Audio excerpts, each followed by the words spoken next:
The coolant has been leaking for a few weeks. I need to check.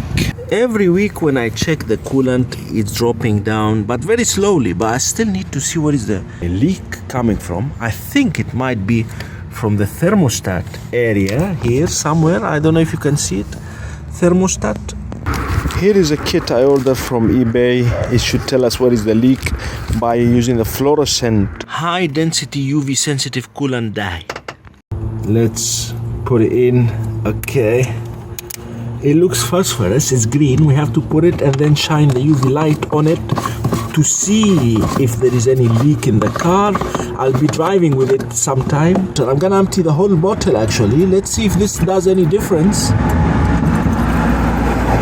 Look, I'm emptying the whole bottle.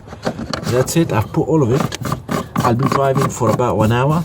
I mean, you can press the gas pedal, but I'm gonna be driving anyway and see what happens. The problem is the coolant is not leaking badly, so I need to drive a lot in order to see if there is any leak and to look at the leak. I hope when this thing dries out, it's still phosphorus, you know, I can check it with the UV light. I don't know if you can see, this is a UV light. Hit the like button and subscribe if you're not subscribed in this channel, The Net Leech. I don't see any leak in here. Maybe I have to wait when it's darker because there is sun. I don't see any leak. Okay, it's dark now. Let's see. There is no leak, even though this looks a bit green, but I don't think this is it. Even the liquid itself, I mean, is not shining that much. You see?